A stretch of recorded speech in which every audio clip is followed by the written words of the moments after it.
pessoal, bom dia. Vamos dar continuidade ainda, né? Vendo a parte aqui, continuando em reprodução. É um assunto longo, né?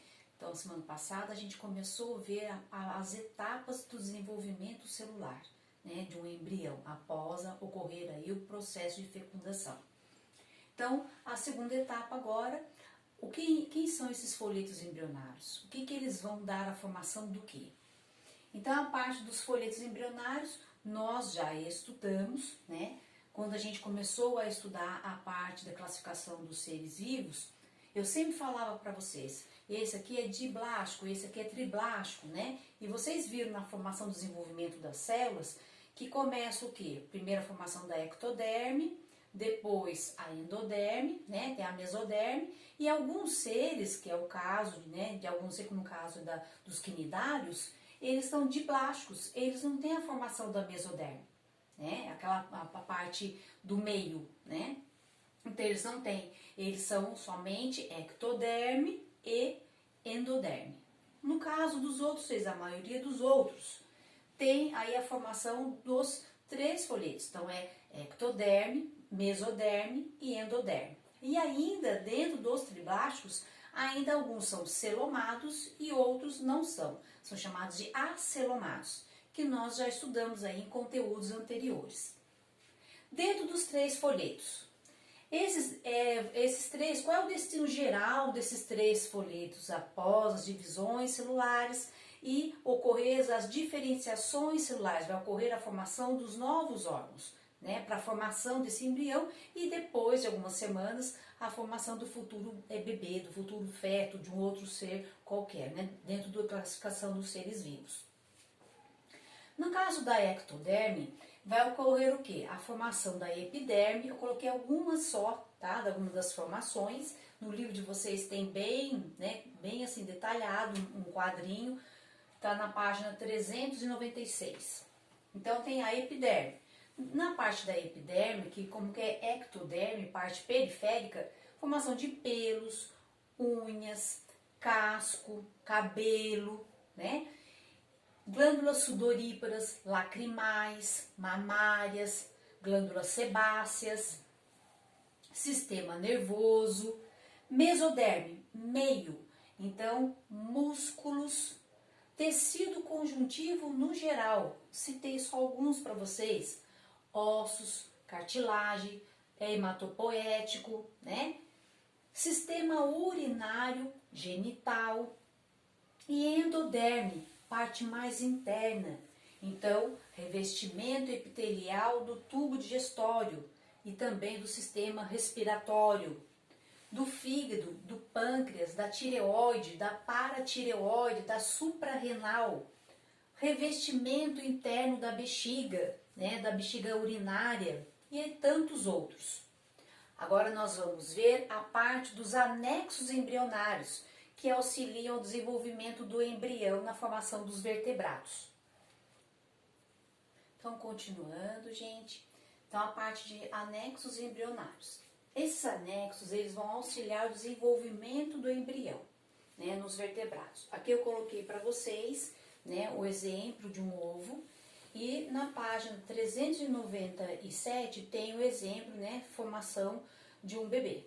Então, eu coloquei o exemplo aqui que a ideia desses anexos são idênticas. A única diferença é que no caso do ovo não tem a placenta. O restante dos anexos é idêntico. Então, aqui não tem placenta e não tem clara. Do âmnio, tá? Então, eu tenho aqui, ó, âmnio, a parte do embrião, o alantóide, essa câmara de ar, saco vitelínico, a parte da casca e um revestimento extra aqui chamado de córeo. Então, vamos ver, eu coloquei aqui para vocês depois, né, que eu sei que sempre tem alguém que gosta de anotar esses resumos, tudo, para poder estudar. Na parte do córeo, tá, que vem logo abaixo da casca, essa parte aqui, é uma camada a mais que vai servir do quê? De proteção e que junto com a alantóide vai auxiliar nas trocas gasosas, tá? Então, proteção e trocas gasosas. Parte do âmnio, então tá aqui, ó. Aqui, ó. Esse que tá em azul aqui, ó. Em volta do embrião. Então, ele é uma membrana com líquido que fica no embrião. Então, o líquido já diz o quê? Ele serve para evitar a desidratação e também contra choques, né? O bebê também tem esse líquido até ao momento do seu nascimento. Saco vitelínico está aqui, ó, em vermelho. No livro de vocês está em laranja, tá? Ele é o quê? É o vitelo, é o alimento, é a nutrição. Então, até o momento, né, da saída desse embrião, dele estar pronto, ele vai ter dentro desse saco vitelino todo o vitelo, toda a parte nutritiva necessária para o seu desenvolvimento. O alantoide, ele vai armazenar todas as excretas. Então, está aqui em verde, tá? No livro de vocês também está em verde. Então, está aqui. E junto com o coro, ele vai também auxiliar nas trocas gasosas. E a parte aqui da placenta, que no caso deles, eles não têm, tá? Isso é um a mais, que é no caso dos mamíferos. A maioria dos mamíferos, tá? Tem função de nutrição, respiração e excreção.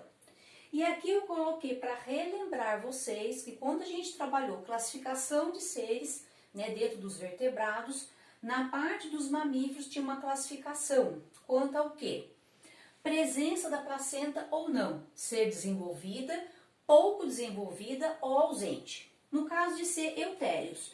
Então, quando a placenta ela é bem desenvolvida, vai estar, que é a maioria dos mamíferos, nós classificamos como eutérios, que é o nosso caso, e a maioria dos mamíferos. Como metatérios, placenta rudimentar. Então, ela não é capaz de deixar, o feto não pode ficar até o seu nascimento, que é o caso do canguru, que é o caso do gambá, né, que tem aquele marsúpio. Então, vai completar o seu desenvolvimento dentro do marsúpio.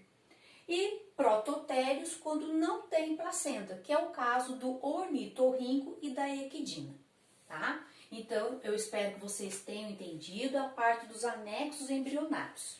Agora a gente vai ver a parte do desenvolvimento embrionário.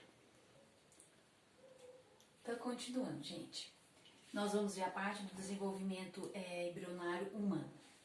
Então, após ocorrer a fecundação, depois de uns 3, 4 dias, o embrião chega no útero. Nessa fase nós chamamos de blástula, que a gente viu ali na parte do desenvolvimento das células. No final da 8ª semana, o embrião já é chamado de feto.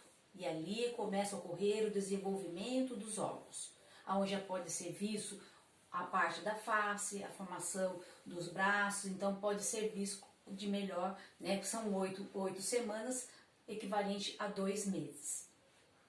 Até o parto são em torno de 40 semanas, quando é o caso de um parto completo, podendo adiantar. Formação dos gêmeos. Esses dias teve alunos que já perguntou como que se dá a formação de qual é a diferença de gêmeos univitelinos e bivitelinos. E formação de gêmeos siameses. Então eu vou estar explicando aqui. Quando eu falo univitelino ou gêmeos idênticos, ou também chamados de monozigóticos, quer dizer o quê? Um só. Então, um óvulo foi fecundado por um espermatozoide. Então, o que aconteceu? Na hora que começou aquelas divisões que eu mostrei lá atrás para vocês, então pode ser fator genético, tá? A maioria das vezes é fator genético. Então, na hora que começou a dividir, ao invés das divisões ficarem dentro da célula, ela se separa. Então, ocorreu o quê? As células se separaram e ocorreu a formação desses gêmeos. O que vai acontecer? A característica de um e do outro são idênticas. Então, eles vão nascer o quê? Com o mesmo material genético, porque vem do mesmo espermatozoide e do mesmo óvulo. O sexo também vão ser iguais e nós chamamos de monozigótico, tá? Vai ser 2 meninos, 2 meninas, porque vão vir do mesmo material genético. Bivitelinos, tá? Ou também chamado de dizigóticos. Então, o que quer dizer o quê? Veio o quê? Formação de 2 ovos, 3 ovos, no caso eu estou falando de 2, tá? Por isso que é de... Então, o que acontece? 2 óvulos vão ser fecundados por espermatozoides diferentes. Ah, professor, acontece por 3? Sim. É comum? Não. Geralmente, quando se faz a inseminação artificial e naturalmente pode ocorrer? Sim, mas não é comum. Até por mais. Então, por que a gente fala de bi? Porque ele vai ter formações genéticas diferentes um do outro. Porque óvulos, cada óvulo vai ter uma formação genética. Cada espermatozoide tem uma formação genética. Então, essas células vão se dividir, né? Eles vão estar no útero da mãe, mas as informações são diferentes. Então, vai formar aqui, né, o embrião, após algumas semanas o feto até o seu nascimento. Diferente, material genético, o sexo geralmente é diferente e a gente chama de dizigótico, tá? Trizigótico e assim por diante. E como que se dá a formação dos siameses, né? Gêmeos siameses. São de sexos, né, do mesmo sexo, né? Então são chamados também univitelinos, só que ocorreu um erro. Então a separação desses óvulos tem que ocorrer antes do 9º dia, quando ocorrem aquelas divisões celulares. No caso do siamês, ocorreu após o 9º dia. Então ela não se completa, ela não termina. Então os gêmeos ficam presos em uma das partes do corpo. Então pode ser pelo braço, pode ser pela cabeça, a parte abdominal. Às vezes vem pela parte das pernas, até às vezes eles vêm tão assim, tão grudados, né? Tão unidos, que vem com 2 pernas. Daí eu já vi o caso de uma menina que a família, né, fez a opção de tirar e daí cada um ficou com uma perna. Então tem vários casos e tem uns que nem tem como, que daí às vezes eles compartilham a mesma coluna, daí não tem como serem separados, tá? Então, e às vezes eles morrem, não vingam, não se desenvolvem, não terminam de se desenvolver. Então quando nasce pode não ser preso ou morrer durante o período de gestação. No caso de poliembrionia, não é humano, tá? Acontece em animais. Formação de gêmeos idênticos, de 4 a 8 gêmeos. Qual é o animal? O tatu. Então ele é capaz de formar gêmeos idênticos e nascer de 4 a 8 filhotes idênticos um ao outro, tá? Eu espero que vocês tenham entendido, isso aqui é bem interessante, tá? Depois eu vou passar para vocês a informação aí de outros vídeos para completar o que eu expliquei, tá? Bom estudo para vocês e tenham um excelente dia.